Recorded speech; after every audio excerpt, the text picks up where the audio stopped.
Hello everyone and welcome back. I'm Diane Deziel and today I'm showing you how to drop a waist on the pant and how to do the matching shape waistband.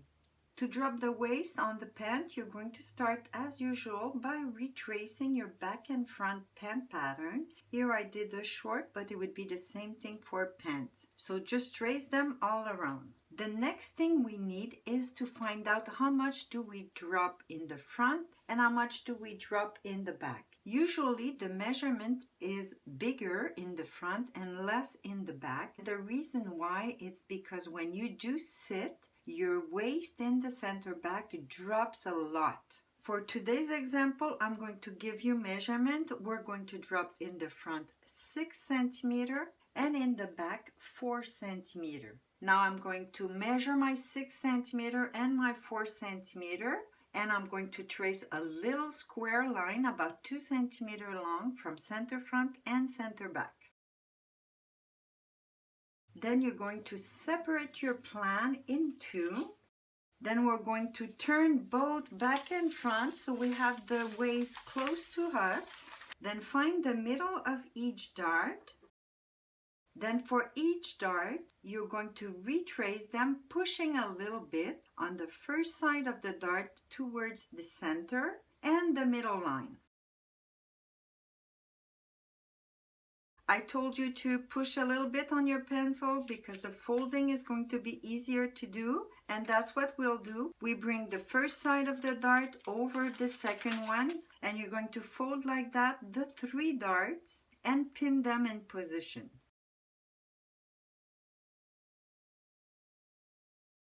When they're closed, you're going to take one of the side seam and fold it straight for about 5 centimeters. Then you're going to put it right next to the other one and also pin them in position.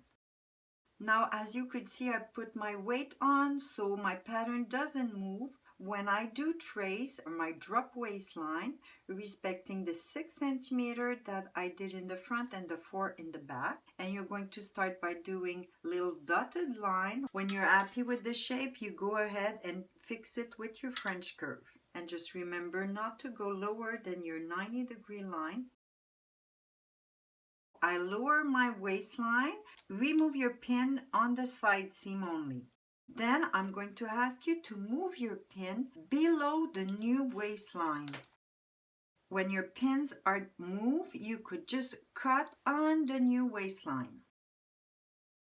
I told you that I was showing you also how to do the shape waistband. So you leave your dart pin and you're going to trace your waistband parallel to that new waistline. A basic waistband is about 4 centimeters, so you trace your 4 centimeter parallel back and front. Now, if you want to put your seam allowance right on the plan to save some paper, you're going to start by retracing these waistband on another paper. When you retrace your waistband, make sure that the dart closes properly. Indicate the first dart, the one closer to the center, because this is going to be a reference, so a notch for assembling later on. So just retrace back and front waistband.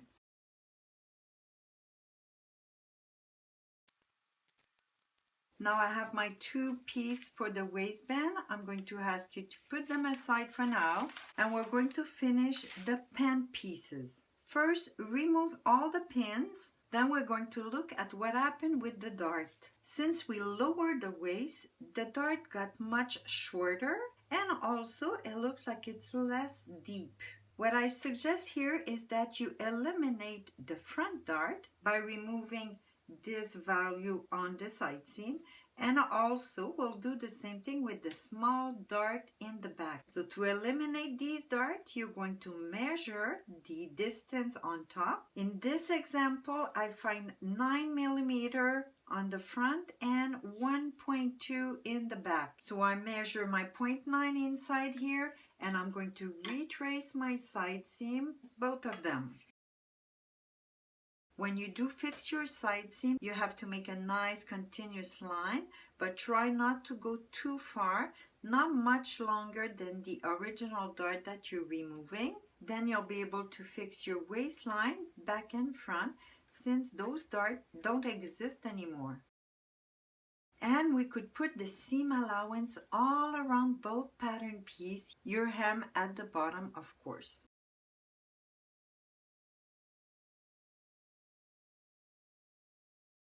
Here, like I showed you before, I'm going to start by removing the bottom part. Then I will fold my hem and cut the rest of the contour.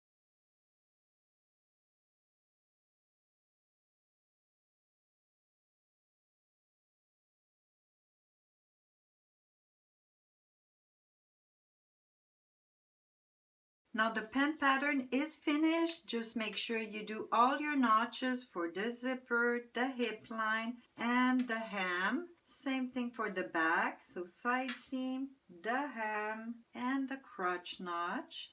But here you still have the first dart that remains. You also need a punch hole 1 centimeter inside the dart. Now your pants pattern piece are finished, so you could put them aside, and I'm now going to show you 3 different ways that we could do the pattern for the shape waistband. Take your waistband pattern piece and cut them all around. When you finish cutting your little waistband piece, you're going to put your side seam one next to the other, and I'm going to ask you to add a notch for assembling, not centered. Here I'm going to place it towards the top. Here's a shape waistband from the market. It's not the first one, but it's the second one that I will show you, because this one has a seam at the center back. But the thing I wanted to show you for the 3 patterns that I'll show you for the waistband is the extension on the front, because when you do have a front opening, both sides of the front are different. One of them is finishing right at the center front, while the second one has an extension, the same measurement that you put for your fly piece. The first way to do the pattern for the waistband is going to be all in one piece, but you need to do the complete waistband. So I did fold a long piece of paper in 2 to have the fold of the paper on one side. Then you're going to place your back pattern piece center back on the fold, pin it in position, then place your front piece side seam next to the side seam, touching at the bottom, and I usually cheat a little bit to be more comfortable, leaving a space of about 2 millimeters on the waist or the top part of the waistband. Then pin it in position. Then you could trace all around. Make sure to indicate the notch that you have at the bottom of the back, and also put a notch for reference at the side seam on the top part of the waistband, and you could also place it at the bottom part of the waistband, right in the middle of the little opening. Once it's traced, you could remove the pattern piece. Now I hope you could see there's a little point that was created when we did the tiny opening, top and bottom. So we're going to correct the line, just tracing it straight for a little while. The next thing we'll do is add the overlap at the center front side. So measure on your pattern the size of your fly piece, that is usually about 3.5 to 4 centimeters. And you're going to add it to the front parallel. Then you close your line square just like that, and you could put your seam allowance all around.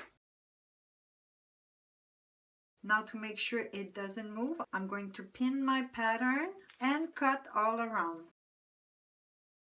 Before to open the pattern, I want you to trace the original center front so you have it on the other side. Then we do the notches, and I would add an extra notch at 5 millimeters from the center back at the bottom of the waistband. You remove your pin, open your pattern. Now you see the full waistband, but we still have to remove the overlap on one side. So the side that you have both line trace, just add the seam allowance next to the center front and cut the excess. Now on the other side, so the long side, I did ask you to trace with the tracing wheel the center front original, and you're gonna use that line to do notches top and bottom for the overlap. Now looking at the piece, you could imagine that cutting it in one piece is losing, or it's gonna make you lose a lot of fabric. That's why most of the time you're going to do a seam at the center back. So each side need an extra seam allowance for assembling. And that would be my second way to do the pattern. But for both of them, the grain line should be parallel to your center back, and the piece would be cut 2 times. If you cut it at the center back and you put your seam allowance on both pattern pieces, both pieces are going to be cut 2 times each. First option was to have the waistband in one piece. Second option is to cut it at center back, so you have 2 pattern pieces. Now the third option is to have it in 3 pieces, and you see it quite often also. You're going to do your back and front pattern separately. You could have the back pattern unfold, so you would place it right next to the fold of the paper, trace it all around.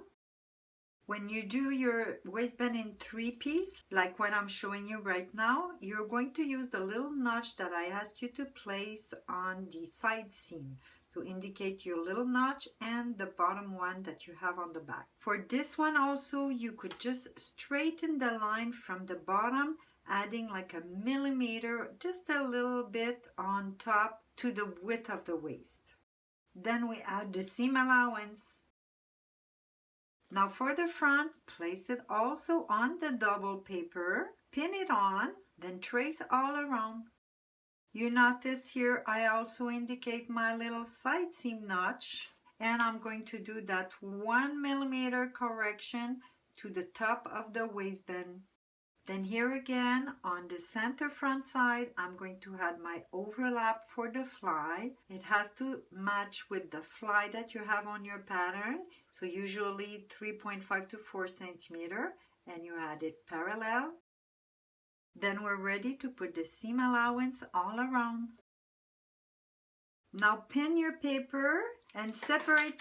Then we're going to be able to do the little correction at the side seam, just like I did on the first paper. Then take the front or the back and fold exactly on the seam line and place it right next to your back this time. Then you could fix right away on the top line or the seam allowance line, both top and bottom. Then we could cut all around, but remember to trace your center front line so you have it on the other side. Now for the back, you could do your notch at the bottom at the dart level. You do your notch at 0.5 from center back, and also your side seam notch. On the front, you do your notch at the side seam. For the front, you're going to separate your piece and do the notch on the longest piece right at the center front. Then on the other side, you have the reference for the center front line. We're going to add the seam allowance and cut the excess. This is the third way. Your waistband is cut in 3 different pattern pieces, and all of them are going to be cut twice. The grain line on the back is still parallel to center back, but for the front piece, it's going to be parallel to center front.